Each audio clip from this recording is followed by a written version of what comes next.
New paint! Yay! Stay tuned while I try acryl gouache for the first time.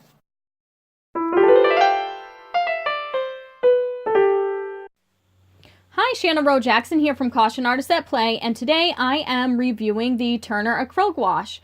I want to say that this is not a sponsored video in any way. This is just a paint that I had heard about and wanted to try, and I thought it would be fun to review it for you. So here is the set that I got. I got the set of 36 from Jerry's Artorama. It cost me about $55.99, which is pretty reasonable. The first thing that I like to look for in this set is the range of blues, the range of greens, and the range of browns, because I like to do a lot of landscape elements. And then I also like to look to see if they have a good set of portrait colors. I do this for any large sets of paints that I get, and I do this as well for my colored pencil sets. The next thing I like to look for is the light fast rating on the side here. And it looks like each of these tubes of paint is marked with the light fast rating on the side, which is very convenient.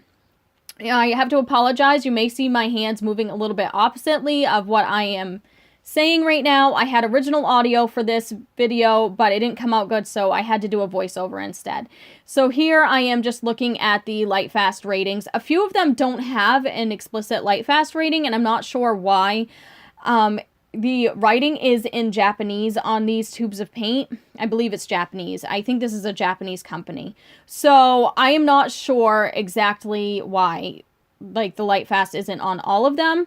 This is the pamphlet, and as you can see, it is written in Japanese other than just the very top portion.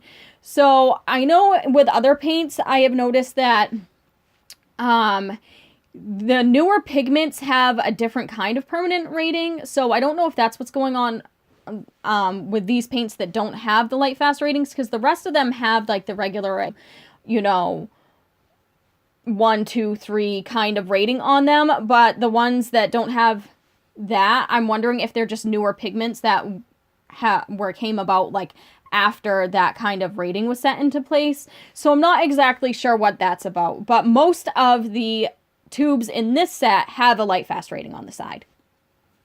So what I'm going to do with this is I'm going to, oh God, look at all those colors. Sorry. I get so excited about art supplies. Anyway, I am going to do a few test swatches, and then I'm going to do a small, like, little miniature painting testing these out. So these paints are advertised as a matte acrylic paint. They're supposed to be opaque like gouache and water resistant like acrylic. So I'm going to be testing that out. I want to make sure that these don't lift after dry. I want to see how opaque they are. I want to see how matte they are, because they're also supposed to be very matte like gouache. So I'm basically just going to be testing how it's like acrylic, how it's like gouache, and if it lives up to its reputation. It also says that they are very vibrant colors and that they have a velvety finish, which obviously would be a matte finish when they are dry. So this is, and it's supposed to stick to many surfaces like acrylic. So here you are seeing me just play around with this very deep red. I think it's crimson. And you can see that it is a very vibrant color. I am seeing how far these acrylics go, because things that I've heard from other artists online is that a little goes a long way. So I'm watering it down, I'm seeing how well they blend with each other, and I did not put a whole lot of paint on this paper, and as you can see, they are blending very well, and they're still staying fairly saturated even after I've watered them down. And you can see I am mixing the yellow with the red while they're still wet, but underneath you can see where the red had dried a little bit. But that water's pretty yellowed down, so you can kind of see the red through it. So it's not a very good way to test the opacity, and I'll test it a little bit more. Here you can see I used my lighter blue with a white color, and I put it over the red, and it went over it really well, which I was super excited about since the red was such a darker color. I believe I'm using sky blue, or I think it's a sky blue for this part with white. One thing that I want to note is this white, I was not very happy with this white. I had to use a lot of this white.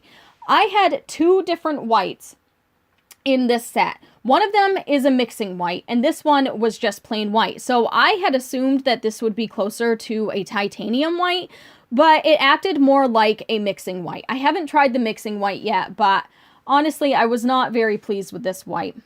Here, though, you can see I am putting yellow over this red, and I think this is permanent deep yellow, and I was stoked to see how opaque that was. Yellow, generally speaking, is not a very opaque color.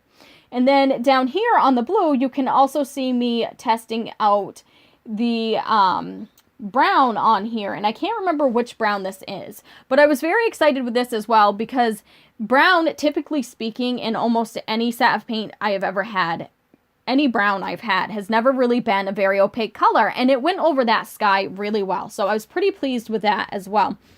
The only place where it didn't really go over it very well was over on the right hand side. You can kind of see on that lower hill there.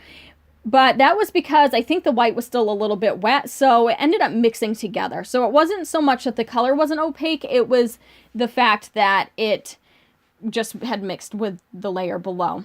And up there you can see I had put some of that green from my trees up on the red, and again, it really painted over it very well. So that is a quality that is very much like acrylic. But as you can see, I have let that part dry, and I just smeared the red a little bit. So it was still allowing for some lifting. I'm not exactly sure if that's because this is on paper, or I don't know how long you're supposed to let it dry, but that layer was fairly dry. One thing I can say is that these don't dry as fast as I expected them to.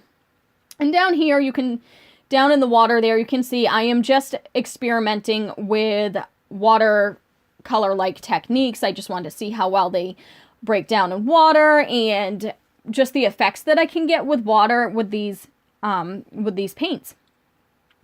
So that's what I'm doing there. I'm just experimenting with the water. It's not pretty. It's not meant to be pretty. In here, again, I'm going back in and lifting. So you can see it smearing. It doesn't lift it completely off the paper. There's still pigment there, but I was still able to re-wet it with water, which kind of goes against what they were advertising. So here I have switched to my canvas. Again, I am using my mixture of like the sky blue and that white. And I did struggle through this sky quite a bit. Now, generally speaking, with paint, you will go through a lot of white, or at least I do in any paint. However, this seems like a little bit more than usual for my typical style. So it just was not a very opaque white. Like I said, I was expecting it to be more like a titanium white. It was acting more like a mixing white. So I was kind of disappointed in that. I had to do a lot of layering for any spot that I wanted it to actually be very white. So the rest of the colors seem to be pretty opaque so far, at least out of the ones that I've tried. Again, I got a 36 count, but I haven't tried all the colors yet. I am, however, able to get a wonderful gradient in that sky with this white. I had to layer it to lighten it up quite a bit because it didn't lighten it as quickly as I would have liked. And I was not using very much of the blue in that mixture. I know you can't see my palette, so you can't tell how I'm mixing it, but I was not using a whole lot of blue. So that could also be the fact that the pigment in the blue might just actually be very strong, which is not a bad thing. These do seem to be very highly pigmented, and that is, I think it's a wonderful thing, because that does go with the fact that a little bit of these paints will go a long way. However, if you are somebody who likes to do skies just white in general is something that you should have a lot of. So if you want to try these, I would recommend getting a larger white if they offer it, or more whites. So as far as sets, I want to talk a little bit more about the sets. So there are a bunch of different sets you can get of these, and they have a set of 6, 12, 18, 24, 36, 48, and 72. At least that's what they offer at Jerry's Artorama. Like I said, I got the 36 set. I like the variety that's in the 36 set, and I can get quite a bit of use out of the colors I got in the 36 set, and I spent $55.99 on that. They also offer a couple sets of the Japanesque sets. I am not sure about those. I've heard that the pigments are a little bit different. The tonal range might be a little different. I'm not exactly sure about those. They look beautiful. I just haven't tried them for myself yet. And they have some fun sets, like the Smart Set of 12, which is, I think it's about $29.99. That comes with some mixing, like color mixing charts. And then they have another set that also comes with like a canvas pad. So they have a variety of things. And they also offer these paints open stock. So that's very exciting. I think the prices on Jerry's range somewhere between $1.99 and $3.99, something like that for the open stock paints. It's dependent on which color, I think. But I will link that below. It's not an affiliate link. It's just, I like to shop at Jerry's. I found the set I got was cheaper on Jerry's than it was on Amazon. So that's why I decided to go through Jerry's. So I would definitely recommend picking up a set if it's something that you're interested in. If you like gouache and you like acrylic or either or, I think this is a fun set to try. So here you can see I am just painting a little landscape. I am not being very particular about how it looks. I am more concerned with how the paint acts on canvas. I wanted to try canvas because I wanted to see if it was different than the acrylic paper. And it did seem to be a little bit different. It covers the canvas well, which I was really excited about. It definitely covers the texture pretty well. And this is like it's just a 4x4 canvas, and it's got kind of a pretty good texture on it. So there's definitely allowing for a lot of layers, which is what you'll see me doing here. You'll see me painting something and then painting right over it after, and then doing it all over again. As you can see, I have some white down there in the waves. I used quite a bit of white there, but it's still, you can definitely see the blue through it. It's just not as strong of a white as my other titanium whites, like my System 3 acrylics that I have, for instance, have a stronger titanium white than this. So I will definitely have to layer a lot more in the white parts. Here we go again. You can see I'm doing a palm tree here. And I'm, again, with my brown, I'm trying to figure out, I thought I had written down the brown that I used, and I can't remember. I want to say that it's probably like a burnt umber that I'm using, but I don't have it written in my notes, so I'm not exactly sure. I'm just using a small fan brush to do palm trees. I love doing palm trees like this. I think it's a lot of fun. I actually haven't painted palm trees in a really long time. I used to paint them all the time, but as I've gotten older, I've kind of just stuck to the type of landscapes that are in my immediate area, and I'm from Maine, so it's mostly pine trees around me. So you don't see me do a lot of tropical themed artwork anymore, but this one was just a lot of fun. It's just something I did out of my head.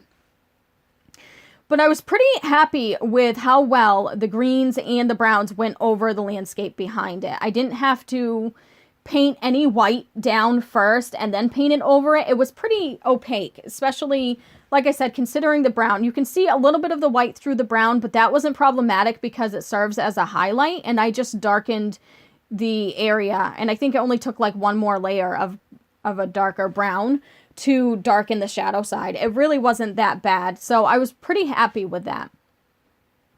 And here you're seeing me go in with a darker blue black mixture, and that I was just like able to just like wipe right away. So I'm just trying different techniques with this, and I'm going over it with blue again.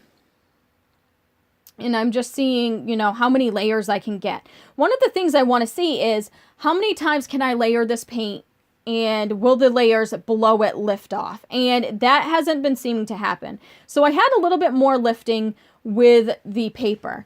But I do want to say that even though the color lifted after it was dry on the paper, it still didn't lift as much as gouache. So it is a little bit more, I should say it's a good combination between acrylic and gouache. It's not as permanent as acrylic usually is, but it's not as delicate as gouache usually is either. So it's definitely a happy medium, and I didn't have that problem the same way on canvas as I did on paper. It was a lot harder to lift on canvas. But it does advertise that this is like acrylic in the fact that it can paint on multiple surfaces. So it could be a good, you know, you could paint on wood with it, and obviously canvas and paper and multiple things. So that's something that I'm interested in trying out later on as well. So as you can kind of see here, it is drying fairly matte, and that is something that is a lot more like gouache.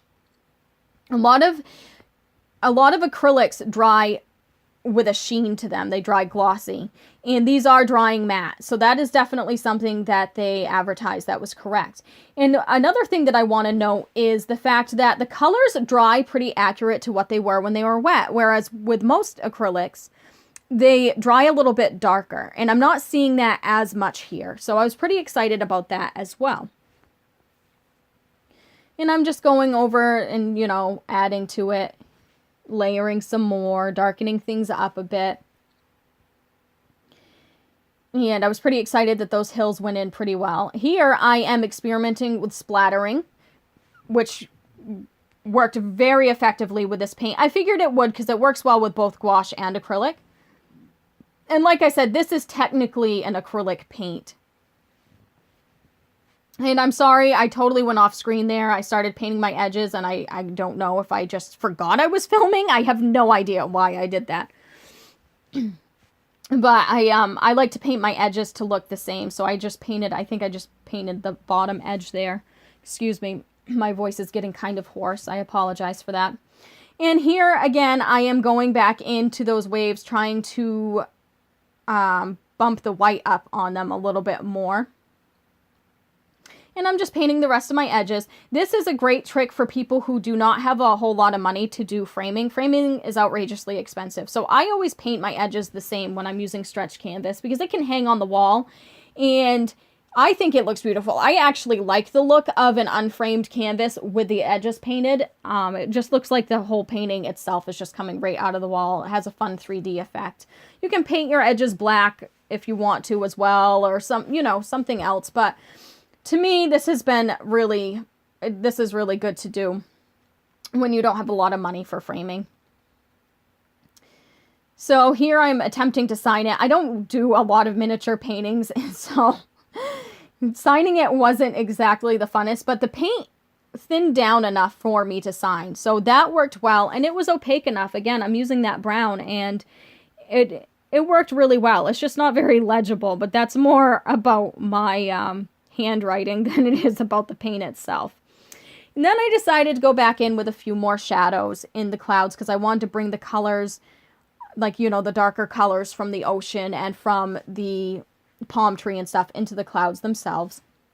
Like I said, I wasn't hugely concerned about how this looked. I was just more or less trying to do different techniques. There I'm doing like a wipe down technique with my rag, and it helped me to blend what I had on there, but I was very excited to see that it did not lift the layers underneath. So that's a very great sign. And I'm just doing some final touch-ups on the painting itself. Kind of, fixing certain areas, darkening things up a little bit, typical touch-ups. There were a few, I think I end up cleaning up some lines and stuff. There were a few areas where I colored outside the lines, so to speak. But yeah, so this was my little painting. As you can see, it dried really matte, and that was like really exciting. I had a lot of fun with this. I'm definitely going to use these paints again. And I'm going to use these paints where I can use more colors. As you can see, those are the colors I tested out. It's not a whole lot. So thank you very much. I hope you enjoyed this. I would definitely recommend these paints to you, and I think that you should definitely try them out. Like I said, the key points here for this review were the fact that they are definitely pretty opaque. A little paint goes a long way. They're very vibrant. The only paint that I really had trouble with was that white, and that could be iffy in any kind of paint that you have. I will probably at some point do a comparison between the white and the mixing white and just see how they stack up next to each other and see if this white is more opaque than their mixing white. But other than that, for the most part, it lives up to what it advertises. Like I said, there is a little bit of lifting, but not nearly the same amount as watercolor and gouache. So I would highly recommend these paints to anybody. If you like this review, please hit subscribe so you can see more reviews like it. And I will see you next time. Thank you.